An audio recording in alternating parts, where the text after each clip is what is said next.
Kata Nabi, "Malam yashkur 'alan nas, lam yashkur 'ala Allah." Orang yang enggak syukur ke manusia, dia enggak syukur ke Allah. Ibu-ibu, saya enggak isi ceramah malam ini, saya baca satu ayat saja. Adik-adik semua siap gerak? Dah. Ingat satu ayat. 37 Sabah. Ayat berapa? Sabah surat nomor berapa?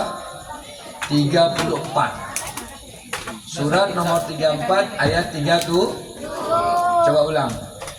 Surat nomor ayat, nama suratnya Sabah.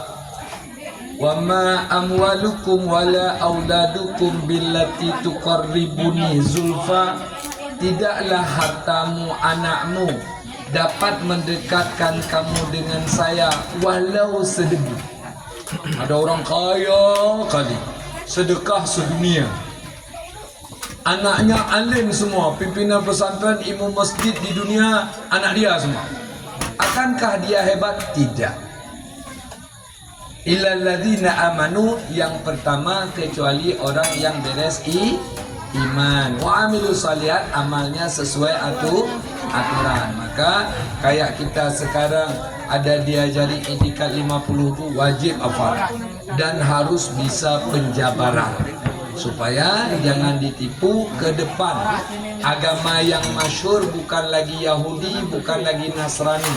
Tahu anak-anak agama apa yang maju ke depan? Agama Dajjal. Makanya ni kakak-kakak yang udah kuliah dah ngerti ni. Sekarang kakak-kakak lagi disuntik di UIN, di Unsiah, bukan pelajarannya, tapi ada penyusup agama agnostik, Illuminati, Freemason, sama ateis. Ini abang-abang, teman-teman Tengkuras jadi saksi bahwa di kampus sudah banyak sekarang agnostik, Illuminati, Freemason, udah banyak. Tapi tidak ada yang peduli.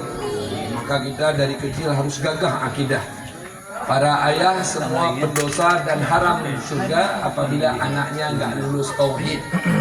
Makanya kita kasih duit ke ayah sehari satu kampung.